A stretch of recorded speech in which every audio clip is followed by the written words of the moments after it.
Sí, ya la vi. Vamos a ver entonces a hablar de Evangelio en forma hoy.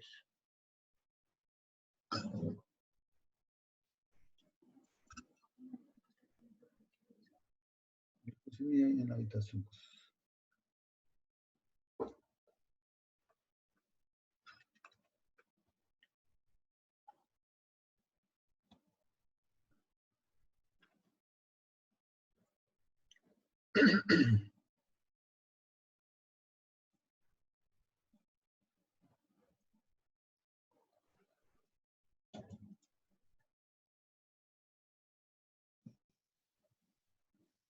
Bueno, listo, ya estamos haciéndolo más rápido, ya estamos aprendiendo mucho todos. Sí. Bien. Entonces, a ver.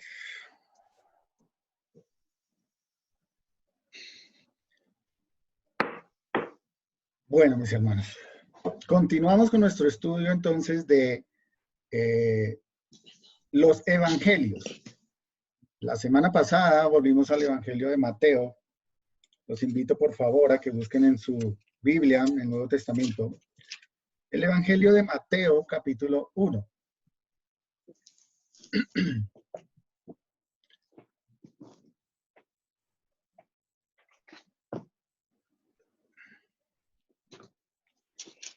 Estamos en Mateo, capítulo 1.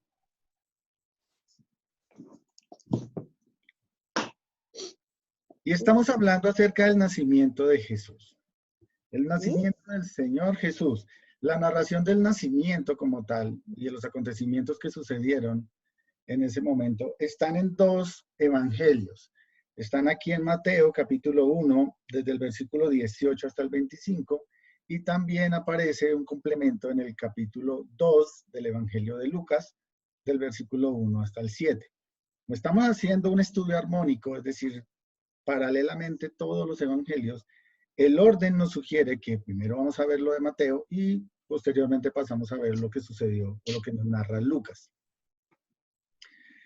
En el estudio anterior, hace 8 días, veíamos la situación de José antes de su boda, ¿no? Veíamos que ya se había logrado o se había concretado este contrato legal en aquel momento que se llamaba el desposorio. José ya tenía una situación legal y de responsabilidad sobre María, pero aún no se había consumado la boda. Recordemos que este pacto más o menos duraba 1 año. Durante ese tiempo, José, enamorado de María, quizás se entera ni más ni menos de que María está embarazada. Imaginen esta situación. Entonces José, siendo judío, entendía que revelar así de primeras, o de buenas a primeras, esta situación implicaría un apedreamiento público de María.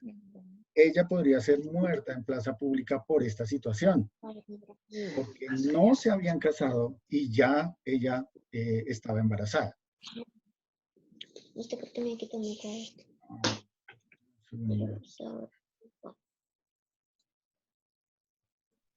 Ya ella estaba embarazada. Entonces José empieza con esa angustia, está preocupado, conoce bien la ley, pero la Biblia dice que José es justo. Y en esa justicia busca una opción. Y la opción que nos señala allí los primeros pasajes de Mateo 1, Mateo capítulo 1, versículo 19, nos dice que José era justo y que no quería infamarlo. Es decir, no quería ponerla en escarnio público para que la apedrearan y optó por dejarla secretamente. Dejarla secretamente, como veíamos, implicaba esperar el tiempo de la boda, que hicieran todo el festejo como tal y al día siguiente entregarle una carta de divorcio y la echaba de su casa. Por supuesto, la vergüenza para ella sería grande, pero no perdería la vida. Y además José quedaría a cargo legalmente de ese hijo, porque legalmente ya era su esposo. José estaba en esa encrucijada y Dios en ese momento le tiende la mano. le da una ayuda y envía un ángel, como dice ahí en el versículo 20, que le dice dos cosas muy claras. Primero, no tengas miedo, hazte cargo de María, asume la responsabilidad con valor. Y segundo, le dice, cree lo que te dijo. Ese niño fue engendrado de forma sobrenatural por el Espíritu Santo de Dios. Estas palabras que le dijo el ángel, por supuesto, cambiaron la vida de José, la perspectiva y disipó todo temor que podría haber tenido allí. Y llegamos hace 8 días hasta el versículo 20 y ahí continúa, a partir del 21, continúa hablando el ángel. Vamos a mirar cuáles fueron las últimas palabras del ángel y lo que Mateo nos explica acerca de los momentos o los tiempos anterior al nacimiento de Jesús. Pero antes, nuevamente los invito a que oremos y dejemos este tiempo en las manos del Señor. Señor bendito, estamos reunidos en tu nombre a la distancia, pidiendo tu dirección, tu guía, Señor, para la palabra que estamos leyendo, que es tuya, es tu verdad. Señor, yo te ruego que me uses de acuerdo a tu perfecta voluntad para exponer tu verdad con claridad, como es, tal cual como está enseñada allí, Señor, como está escrita. Ayúdanos a entender tus verdades, Señor, a ponerlas en práctica en nuestra vida. Y Padre, yo te ruego que estés llegando hasta lo más profundo de nuestros corazones y de cada persona que me escucha a través de esta red en esta mañana. Señor, para que tu palabra no vuelva vacía. Penetre hasta lo más profundo del corazón y nos ayude a ponerla en práctica en nuestra vida, así como tú quieres que lo hagamos. Señor, este tiempo lo dejamos en tus preciosas manos en el nombre de Cristo Jesús. Amén. Estoy en Mateo capítulo 1, versículo número 21. El ángel que envió Dios como ayuda para José le dice lo siguiente: y dará a luz un hijo y llamarás su nombre Jesús, porque él salvará a su pueblo de sus pecados.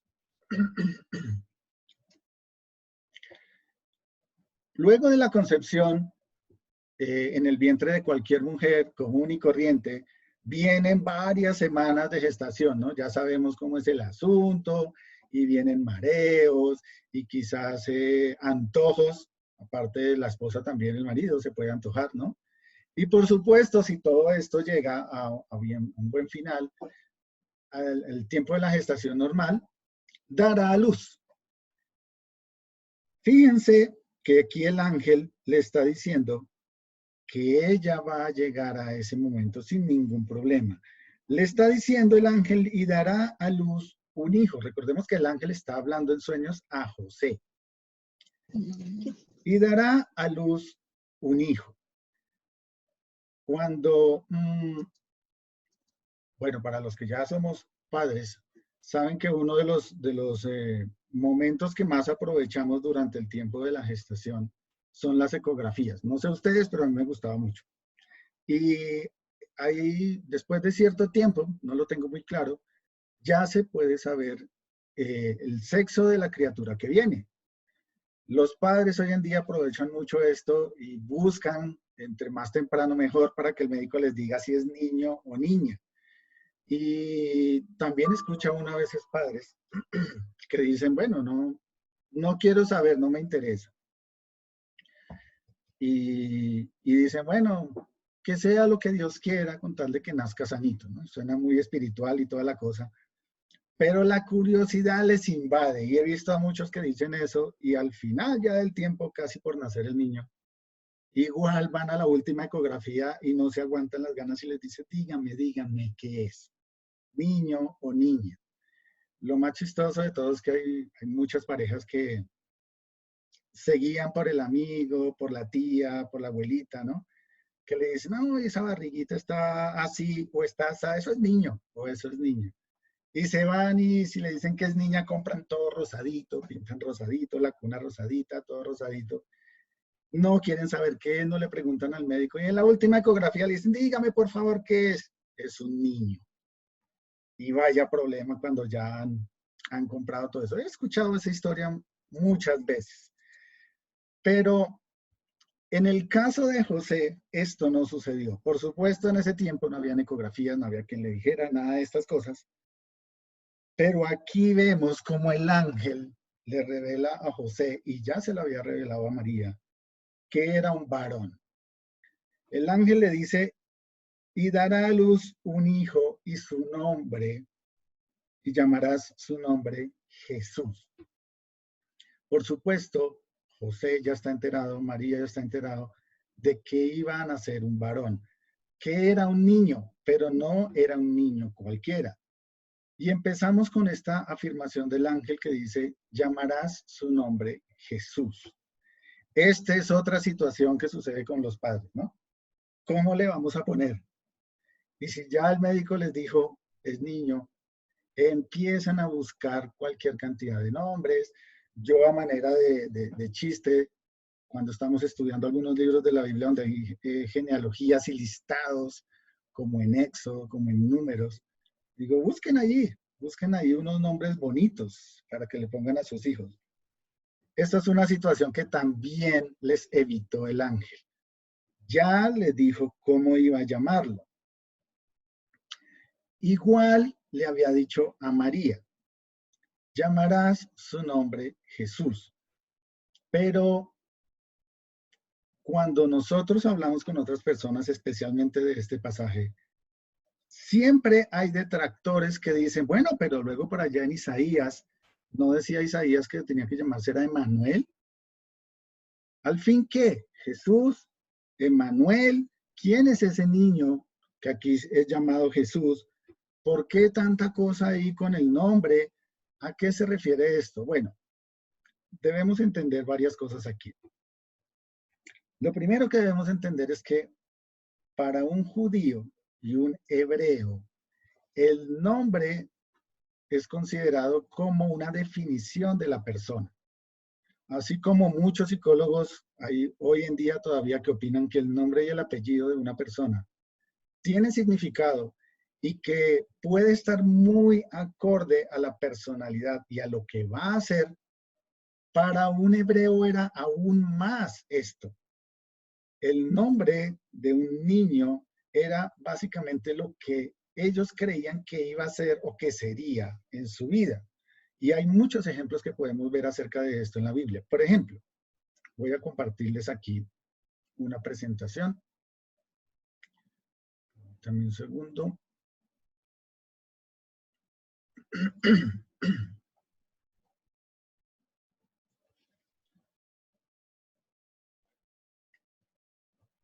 Bien. Uno de los ejemplos que encontramos, lo encontramos muy temprano en la palabra de Dios, por allá en Génesis capítulo 5, versículo 28. Estamos hablando de José, perdón, de Noé. Ya voy en José. ¿Pueden ver la presentación? Sí.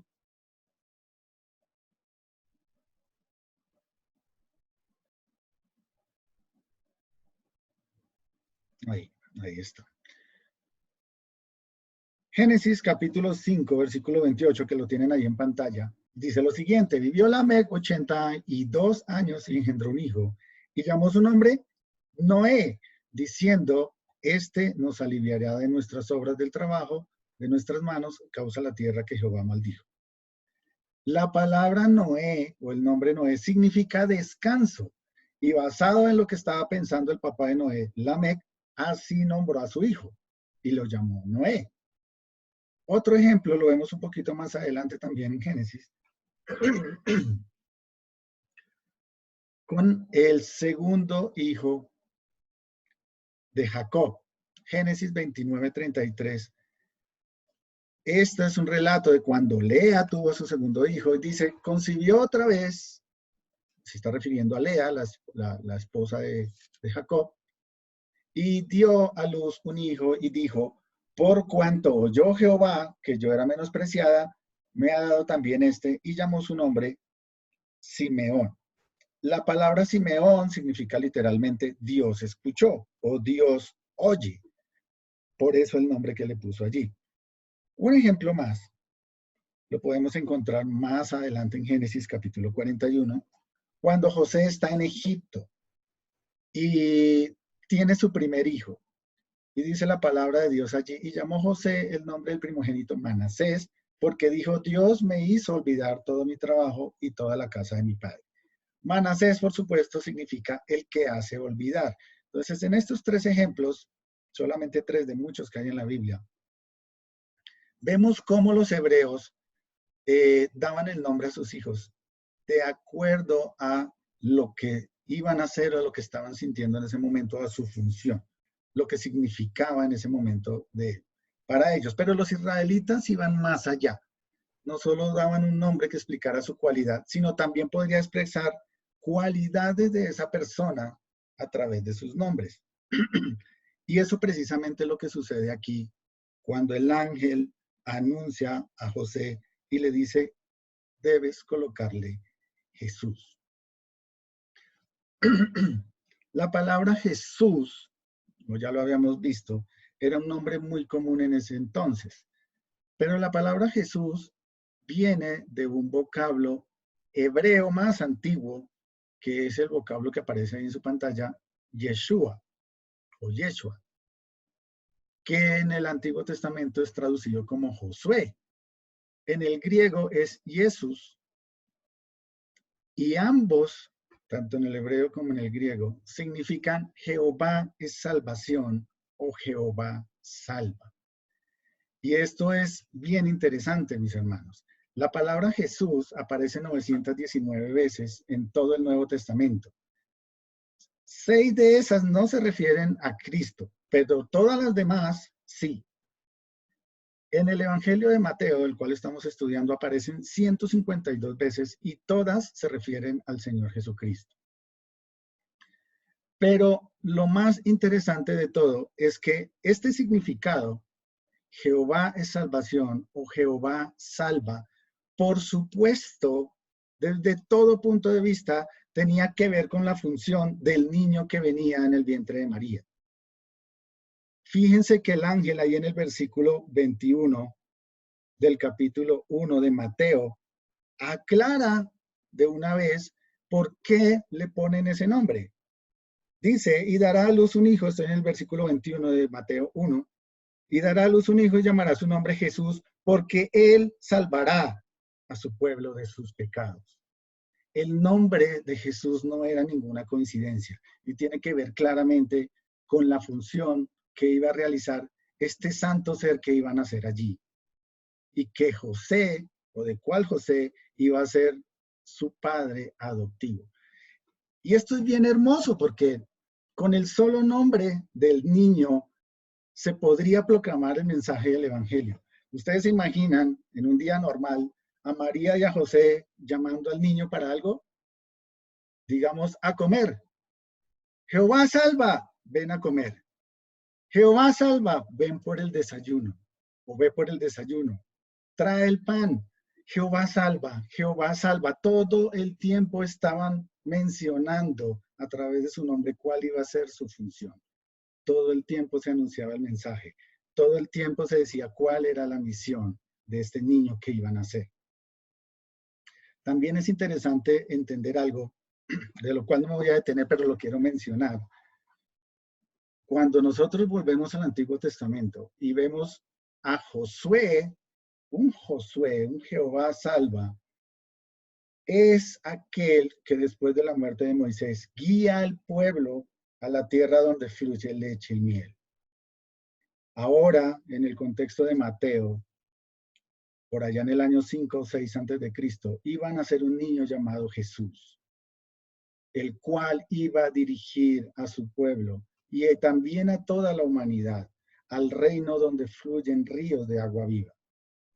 Ríos de salvación, el reino de salvación, el reino de Dios. Interesante, Jesús implica la función que vendría a ser este niño. Porque, ¿saben? Este niño, a pesar de que su nacimiento fue sobrenatural y fue obra del Espíritu Santo, al igual que la resurrección, lo más importante es precisamente lo último, la resurrección. no tanto que nació en un pesebre, no tanto celebración de Navidad, no tanto que era un niño en Belén. El propósito, la misión era salvar. Jehová salva. Y eso debía ser consumado y hecho en la cruz del Calvario. Para eso vino ese niño. Muchos pensamos, uy, ¿quedó en la cuna? No, no quedó en la cuna. Él creció, él maduró, tenía que hacer un ministerio y debía entregar su propia vida en la cruz. ¿Para qué? La última parte del versículo 21 dice, porque él salvará a su pueblo. Ese por qué es una palabra que indica que la explicación o la explicación de por qué el nombre, como lo estamos diciendo, y esa función va dirigida inicialmente a su pueblo. Por supuesto, está hablando del pueblo de Israel, pero gracias a Dios entendemos lo siguiente. Esta misión, que vendría a ser el niño Jesús, fue, o sea, no es improvisar, no es nueva. De acuerdo a la palabra de Dios, la misión ya había sido preestablecida, prediseñada desde antes de la fundación del mundo. Segunda carta a Timoteo, capítulo 1, versículo 9, que lo tienen ahí en su pantalla, dice lo siguiente. Quien nos salvó y llamó con llamamiento santo, conforme a nuestras obras, perdón, no conforme a nuestras obras, sino según el propósito suyo y la gracia que nos fue dada en Cristo Jesús antes de los tiempos de los siglos. Cuando el ángel le dijo a María y a José le llamara a Jesús, les está diciendo, el tiempo de la ejecución de ese plan ha llegado. Esa simiente prometida en Génesis capítulo 3, versículo 15, que estuvimos viendo hace un momento en la escuela dominical, venía al mundo para dar cumplimiento a esa promesa. Todo esto le está anunciando el ángel a José. Y gracias a la palabra que tenemos en la mano lo podemos entender ahora. Además, en Primera de Pedro, capítulo 1, versículos 18 al 20, dice lo siguiente. Ahí están sus pantallas también. Sabiendo que fuiste rescatados de vuestra vana manera de vivir, la cual recibiste de vuestros padres, tiene que ver con nuestro estado de pecado, que también lo estamos viendo en nuestra escuela dominical, no con cosas corruptibles como oro o plata, sino con la sangre preciosa de Cristo, como de un cordero sin mancha y sin contaminación, ya destinado desde antes de la fundación del mundo, pero manifestado en los postreros tiempos por amor de vosotros. Ese destino de la misión de Cristo ya había sido preparada desde antes de la fundación del mundo. Y en el momento en el que el ángel les dijo, llegó el tiempo, es esa manifestación de la que habla Pedro aquí en el capítulo 1. Llegó el momento de la encarnación, llegó el momento del cumplimiento de la promesa de Génesis 3:15. Todo esto lo está diciendo en una forma muy simple el ángel a José. El nacimiento del Señor Jesús entonces fue un nacimiento único, sobrenatural, al igual que su resurrección. Pero el nombre de Jesús no le fue asignado porque nació de una virgen. Jesús debía ser su nombre por la misión encomendada y la labor salvífica que debía realizar en la cruz del Calvario. Ahora, fíjense que después el ángel no menciona ningún aspecto político, ni de ejércitos, ni habla de gobiernos, ni de poderes, ni de pandemias, porque el problema del pueblo no era nada esto. El problema del pueblo no era su situación frente a Roma. El problema del pueblo no era Roma como una potencia en ese entonces. La palabra de Dios dice al final del versículo 21 de Mateo 1, porque salvará a su pueblo de sus pecados. El Señor Jesús no vino a ser un rey terrenal de ejércitos terrenales, ni ir contra gobiernos, ni contra leyes terrenales. Él estaba apuntando al corazón del pueblo, a su situación real de pecado. Hoy en día no es diferente, mis hermanos. La civilización actual continúa luchando por poderes económicos, se quejan de sus políticos, Otros están pensando en armamento, en tener poderío de armas militares. Hoy en día también el poder se centra mucho en la información.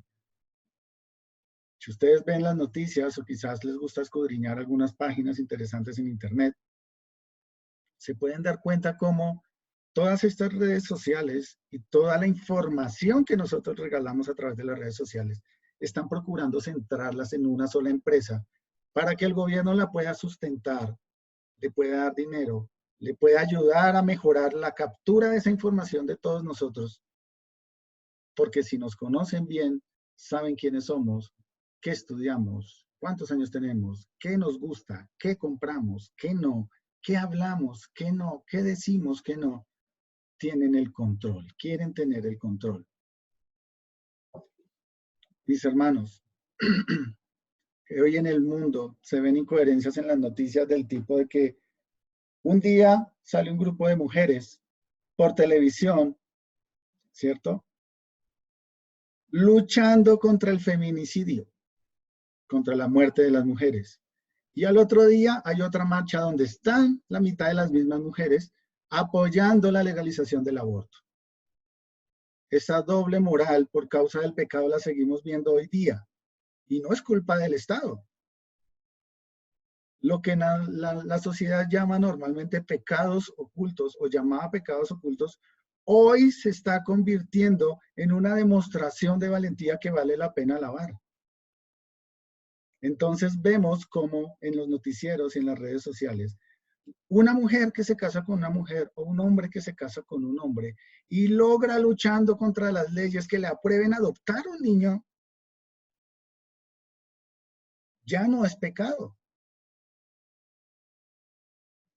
Ahora un hombre que se casa con un hombre y lo publica todo en redes sociales es un valiente y es digno de admiración y de respeto. Mis hermanos, así como en el tiempo en el que el Señor Jesús vino a la tierra y el pueblo de Israel estaba centrado en todo este pecado, tratando de mostrar una cara afuera y otra en su vida real, no ha cambiado. Y lo más triste es que nosotros vemos estos actos de pecado abiertamente hoy día y la ley está en contra de nosotros. Si nosotros llegamos a señalar un acto de pecado de estos, ahora el culpable somos nosotros porque somos intolerantes, porque no respetamos a otros y hasta merecemos cárcel por ser antisociales. La sociedad actual, después de 2000 años del nacimiento del Salvador, no va de bien en mejor. Por el contrario, va de mal en peor, aunque queramos disfrazarlo y ocultarlo. Mis hermanos, el corazón del hombre, desde el fondo del corazón, está lleno de injusticia y de pecado. No hay ni siquiera uno bueno en el mundo. Ninguno de los que me escuchan ni yo mismo nacimos buenos en este planeta. No hay nada que podamos hacer para cambiarlo. La humanidad no necesita fórmulas médicas, no necesita viajes espaciales, no necesita más dinero, no necesita armas. La humanidad de hoy, mis hermanos, lo que necesita es como en aquel tiempo en el que venía el Señor Jesús, volver la vista y reconocer y seguir y alabar a aquel cuyo nombre significa Jehová salva. El mundo necesita a Cristo. Bien lo dijo el apóstol Pablo en Hechos, capítulo 4, versículo 12, que aparece en sus pantallas. En ningún otro hay salvación. ¿Qué pretendes con tus propias fuerzas salvar al mundo? No hay salvación en ningún otro, porque no hay otro nombre bajo el cielo dado a los hombres en que podamos ser salvos. Solo en Cristo Jesús. Regresamos a Mateo, capítulo 1.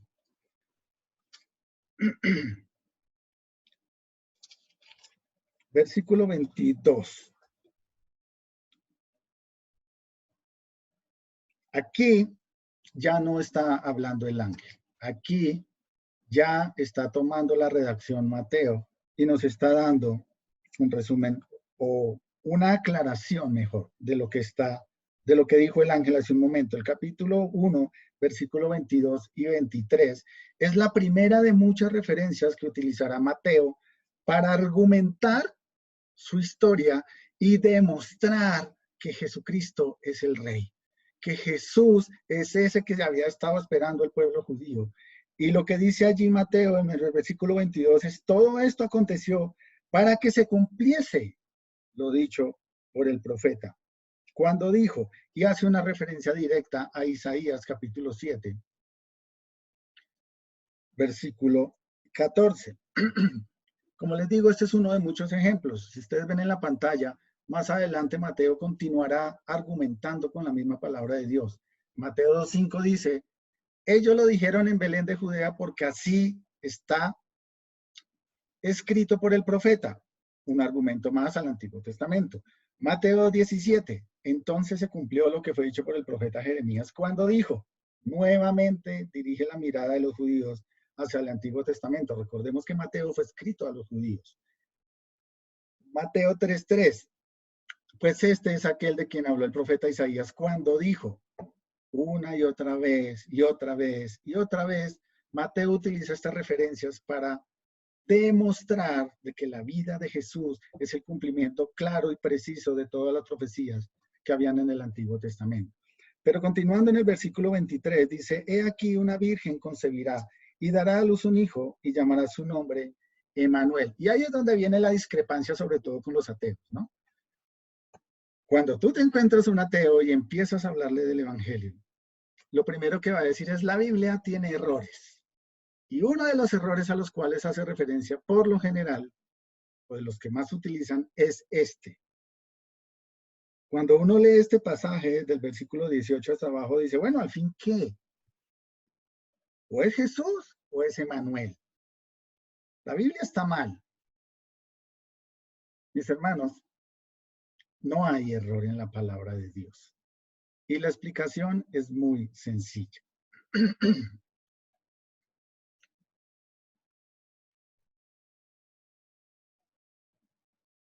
Isaías, capítulo 9, versículo 6, que tienen ustedes en pantalla, es un versículo mesiánico. Está hablando del Señor Jesús. Y el texto dice claramente lo siguiente: porque un niño os es nacido, hijo os es dado, el principado sobre su hombro, y se llamará su nombre. Fíjense en esto que está subrayado allí. Y se llamará su nombre.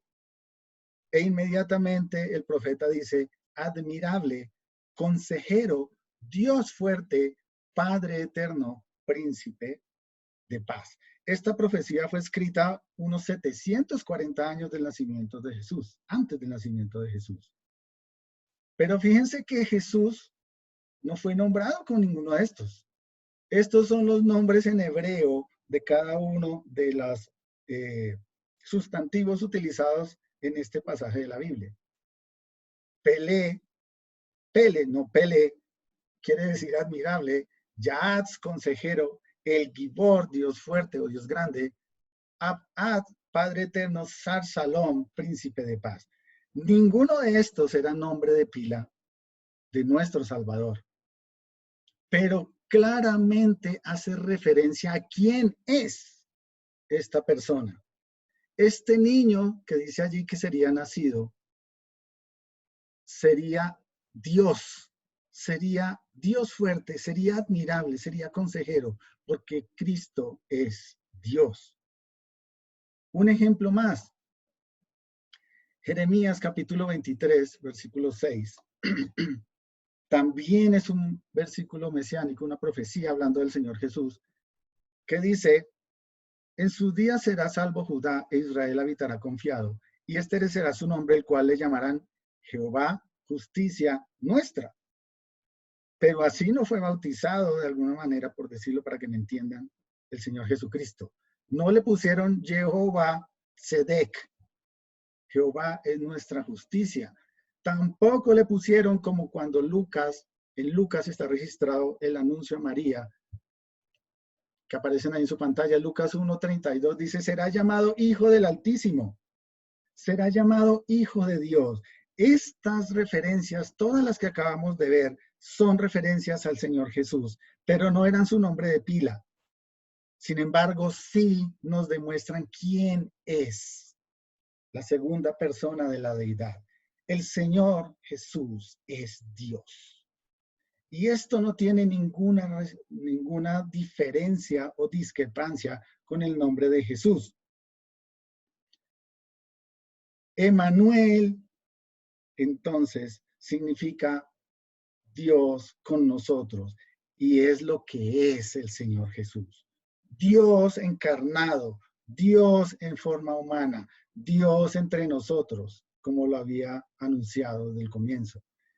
Y Jesús es llamado así por su función, es el Salvador, es la misión que iba a cumplir. Entonces, cuando les preguntan a ustedes, o es Emmanuel o es Jesús, es la misma persona. Uno de estos nombres se refiere a su función, el Salvador. Y la otra es una de muchas más por lo que es, y es Dios con nosotros y seguirá con nosotros. Así ya lo podemos entender un poco mejor. El final del versículo 23, el mismo Mateo lo aclara allí cuando dice, traducido es Dios con nosotros. Y es que eso es Jesús. Versículo 24 y 25. Dice la palabra de Dios, y despertando José del sueño, hizo como el ángel del Señor le había mandado, y recibió a su mujer, pero no la conoció hasta que dio a luz a su hijo primogénito, y le puso por nombre Jesús. Vemos entonces, mis hermanos, cuál fue el actuar de José. Muchos hoy en día como creyentes o como no creyentes, podemos estar escuchando, leyendo la Biblia, encontrando dirección, encontrando mandatos. El punto es, ¿lo hacemos o no lo hacemos? Por estos días, bueno, el día de ayer, para los que siguen la lectura bíblica en un año conmigo, el día de ayer finalizábamos el segundo libro del profeta Samuel. Durante la lectura de estos libros, por supuesto, habla mucho de la vida de David, ¿no? Y es interesante ver cómo al comienzo de su labor, de su servicio como rey, David, cada paso que daba, antes de dar cada paso, siempre acudía al consejo de Dios. Siempre buscaba a los profetas y les preguntaba, pregúntale a Dios, o no le preguntaba, ¿iré o no iré? ¿Cómo lo haré? ¿Será que mejor espero? Y hacía todo lo que Dios le decía. Si le decía, aguántate, él aguantaba. Si le decía, ve porque los voy a entregar en tu mano, él se levantaba con ánimo y lo hacía, porque confiaba en Dios y nunca su pie tropezó, excepto el día en que no lo consultó. El día en que no prestó atención a su Dios. Ese día prestó atención a su corazón. Vio a Betsabé y pecó. Mis hermanos, nosotros debemos ser como José. Si el Señor te habla cuando lees la palabra de Dios y te dice, haz esto, hazlo. No saques excusas. Si te dice no lo hagas, no saques excusas. Si en la palabra de Dios lees tú que si crees en el nombre del unigénito Hijo de Dios serás salvo, o si no serás condenado, ¿qué esperas? ¿Por qué no crees? ¿Por qué no pones tu confianza plena en el único y suficiente Salvador que es Jesucristo? Para eso vino, para eso murió en el Calvario, para eso resucitó. Obedecer, mis hermanos, nos da la fortaleza para afrontar cualquier situación alrededor. ¿Ustedes se imaginan cómo iba a ser la situación de José? Uy, imaginen a los familiares diciendo, uy, pero ¿cómo así si José no se ha casado y la esposa ya está gorda? ¿Qué pasó aquí? Señalamientos. ¿Ustedes se imaginan a los vecinos y los chismes del vecindario? Uy, le chutaron ese chinito. ¿Quién sabe de quién será? Pero José, a pesar de eso, sin importar lo que otros decían, hizo la voluntad de Dios. Obedeció a Dios porque la voluntad de Dios nos ayuda, además de hacer las cosas bien, a afrontar cualquier oprobio que traigan los hombres. Señalamientos, quejas, reclamos, todo lo que ustedes se imaginen lo podemos soportar si hacemos la voluntad de Dios y vamos a estar seguros y confiados porque vamos a tener paz en el corazón. A manera de aplicación, ya para terminar, mis hermanos,